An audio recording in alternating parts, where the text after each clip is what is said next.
Welcome and very good evening, ladies and gentlemen. Today we talk about the feasibility study of novel solutions for energy generation, right? That was actually the my thesis topic when I was defending my dissertation back in my master's. And the first thing we do is we try to analyze this and break it terminology by terminology. So my topic, feasibility study of novel solutions for energy generation. Well, what is a layman sort of getting out of it, right? First of all, we need to understand what is a feasibility study, right? So a feasibility study is a sort of a survey that analyzes the likelihood of a proposed project, right? Such as a new product line or technical system being very successful. So to determine whether the project is worth investing in, to determine whether the research is, sufficiently doing justice in those different fields that we wanted to do justice in, like technical issues, economic issues, legal issues, to ensure those things. That is why we do a feasibility analysis, right? So we talk about novel solutions. So what comes in my mind when I say novel, I'm talking about relatively new remedies in the market, which sort of require more research, more development, more groundbreaking, and if the need arises, commercialization, right? So we know for a fact that we got different types of renewable energy sources. We got solar energy, tidal power, geothermal energy, wind energy, biomass energy, as well as low carbon and renewable heat. So at the moment, as we know, let's go back 14 years ago, right? In 2010, the capacity of solar power is about 310 gigawatts, right? So we feel that hydroelectric energy that is accounting for roughly 19% of 19% of the total global electricity output, right? These are the current trends that we see in the renewable field. If we talk about the SDG scenario, right? So for tidal technology to meet the sustainable development scenario, it must be deployed quickly. And it requires an annual growth of 23% until 2030, right? Also, we can quote the United States Department of Energy when we talk about these statistics, right? Geothermal energy from a power station that is constructed today, it will cost roughly arbitrarily like $0.05 per kilowatt hour in 2021, right? So globally, 13,900 megawatts of geothermal energy, they were available in 2019. That is virtually 5 years back, right? So at this point, we got to ask ourselves, especially from Scotland's perspective, that what are our opportunities as far as promoting and exacerbating the use of renewable technologies is concerned, right? So if we talk about the Scottish government, what we perceive is that it is sort of aiming for large wind developments on the Western Isles, Shetland, and Orkney, right? In order to sort of get more long-term contracts, right? And the European Marine Energy Center, well, it has tested 30 different wave and tidal energy devices to date, which is more than any other single site in the world. And when it comes to solar energy, there is enough capacity in Scotland to power the equivalent of over 50,000 homes. And over 90% of UK's power from hydro, well, that is actually coming out of Scotland, right? So the government is very, very committed to working closely with the hydro sector. And this includes helping them to explore potential solutions through our Hydro Task and Finish Group, which was established in 2017, right? So the UK government has now, it has commissioned work on the long-term direction of heat decarbonization, and the purpose of this drill is to determine the most appropriate mix of solutions. I'm talking about district heating, electrification of heat with heat pumps, as well as gas network decarbonization. And it is sort of, you can say, expected. In fact, it is due now. That decision is going to be reached by the early 2020s or the mid 2020s, right? So after that, we talk next about the Aberdeen hydrogen bus project, right? When I was there, my time there, this is where I noticed that a lot of work was being done on that project. So basically, you got 10 hydrogen buses which are running on two routes in the city, and there is an integrated hydrogen system that is producing and storing hydrogen on site in order to fuel that particular bus fleet. So this is Europe's largest fleet of green hydrogen buses, right? And the Scottish government, as well as the Scottish enterprise, they provided a total of 3.3 million pounds support in 2030 for this project, right? So it is, you can say, with beyond a doubt, something that is very popular and is getting more and more traction. Now, if we talk about our energy targets, our goals for 2030, right? So we are aiming for an equivalent of 50% of the energy for Scotland's heat, transport, and electricity consumption to be supplied from renewable sources, right? And increase, we are also trying to go for an increase by 30% in the productivity of energy use across the Scottish economy. And the three guiding principles, right, they encompass a whole system view, an inclusive energy transition, as well as a smarter local energy model. So storage solutions, beyond a doubt, ladies and gentlemen, they are the need of the hour, right? Why is it so important that we go for storage solutions? What is the need of storage solutions? That is the next part of agenda, right? So we have two nuclear plants that are going to close by 2030, right? We're talking about a deficit of 2.2 gigawatts. So now, wind farms, right? They're remotely located, they have low agricultural value, and they're far away from major residential centers, which means we can sort of focus on them. They can be the future going forward, right? So as technology is going to develop and flourish more, you got large scale energy storage, which could or may become more feasible as efficiencies increase and costs decrease. And they help to reduce, obviously, I mean, that goes without saying, they help to reduce consumer bills and take pressure away from the larger wind farms, right? So then, now we talk about what I've done personally in this case, right? I'm talking about wind curtailment, constrained payments, energy wastage, and financial losses. Now, let's take it one thing at a time, right? So, wind curtailment, it can be described as as a sort of involuntary decrease in the output energy of a farm, right? Of a wind farm, right? That could be generated under orderly situations, right?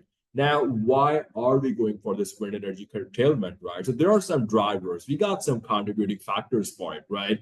But mainly I would say the transmission network congestion is one of the main reasons, right?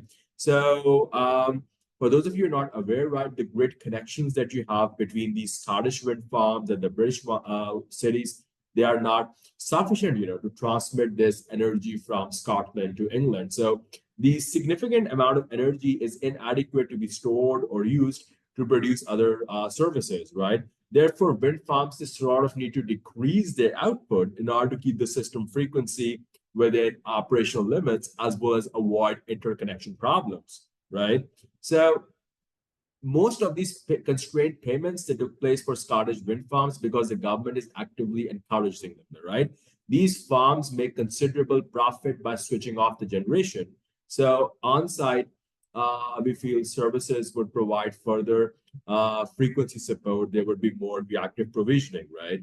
So now we need to have storage systems on these wind farms, right? That sort of store the excess energy that is not being used and to obviously save it from being wasted also at the same time, right? So obviously we have different storage systems. We got mechanical storage systems, we got electrochemical storage systems, we have lead acid batteries, and obviously we also got lithium ion batteries as well. So how did I actually go about my research methodology, right? So group one is basically, stage one is basically, I tried to develop a tool to examine the size of storage that was required to utilize curtailed wind energy for a wind power plant, right? So the first step of this part is actually trying to develop a tool to utilize this curtailed wind energy. Once you attain that, then our second step is going to be that we assign random demand or supply figures in order to, you could say, test the performance of this tool. And the final step actually lies in testing the performance of this tool. So we selected Whiteley Wind Farm for this. Then we talk about stage two. Now, stage two is our case study selection, right? Wind farms are chosen among the ones that suffer the most from curtailment in Scotland, right? However, I would say that, any wind farm, right, period, any wind farm, it can be chosen if they're having curtailment problems and offer easy access to date, right? Then you got step three, right? Then you got step three. Now, what is basically step three about? Let's try to understand that, right? Now, step three is actually all about the application of the tool into the chosen cases, right? So, firstly, running the tool with real data from the selected wind power plant based on the different, right? Based on the different, I would say, scenarios that take place in this stage, right? Then investigation takes place to sort of figure out the capacity, right? To figure out the capacity of the potential storage systems based on the site-specific requirements for the selected wind farm. After this stage next carries out sensitivity analysis between the storage capacity change as well as the curtailment reduction or payback period of the investment. And stage four is the last stage, which is all about the cost benefit analysis, right? So, you perform a cost benefit analysis of the scenario and the results of the research are being documented, right? So, this technique, it's sort of what it does is, ladies and gentlemen, it identifies the costs and benefits to compare them in order to discuss if the costs are, if the costs are outweighing the benefits or vice versa. Now, while reporting these result outcomes, right, different techniques may be used to examine the sensibility of the results. As a first step, a tool is developed with an Excel solver that is actually calculating the payback period, right? That is calculating the payback period of a chosen capacity of storage by using different sets of equations, right? And storage units, well, what they'll do is they will immediately feed the grid within the next time slot after the end of curtailment. So I sort of use different equations, for that. There are, first of all, we calculate the total reduction. Then after that, we found out our average cash flows. Then next time we calculated the total storage cost. And once we had that, then we basically went for our monetary earnings from curtailment, after which we tried to find out our total budget. And this was followed by calculation of the payback period, right? And we got some really positive results. And I would say that these results were quite promising, right? So, were there any limitations? Yes, quite frankly, there were quite a few limitations, right? First of all, the study used half an hour resolution data, and the results may change if you got high resolution data being used, right? Now, even though hourly resolution is commonly being used if we observe in the literature, right? But variations of the renewable output, they could be better captured with substantially higher data resolution. And secondly, the payback period, it depends on the current financial parameters, right? And incentives. So changes in the financial schemes, they may have an impact on the cost effectiveness of storage units. Thirdly, the study considered Scottish wind farms, which represent nearly 94% of the constrained payments in the UK. So these figures may reduce if a high voltage interconnection between Scotland and the rest of UK is built, and smaller storage sizes, obviously, they may be needed, right? So we came ultimately to this conclusion, I would say, that increase in capacity of the battery, it triggers an increase in the payback period as well as the curtailment reduction. And there's a possibility of a 30% reduction in a curtailment in 15 years payback period. For example, in the case of a lithium battery, which has a price of, I'm basically just capable of saving 100 megawatt hour, right? So when wind curtailment is controlled, I would say, with the help of storage systems, it does not only help performance development of the wind farm and profit improvement, but also supports the grid stability. It sort of ends up bolstering the energy security of the country. And wind farms will significantly benefit, I would say, by increasing their output. The national grid can pay less constrained payments to wind farms. Moreover, the study can contribute to future projects and missions, like I'm talking about, those future floating islands or off-grid systems, as well as CCS, carbon capture and storage applications. And I would say, from the public standpoint, right, these taxpayers, these ratepayers, they will enjoy lowered electricity prices, right? So it will improve the baseline conditions that we have for the marginally disenfranchised groups, right, by impacting both their social and economic standing in a positive manner, right? And setting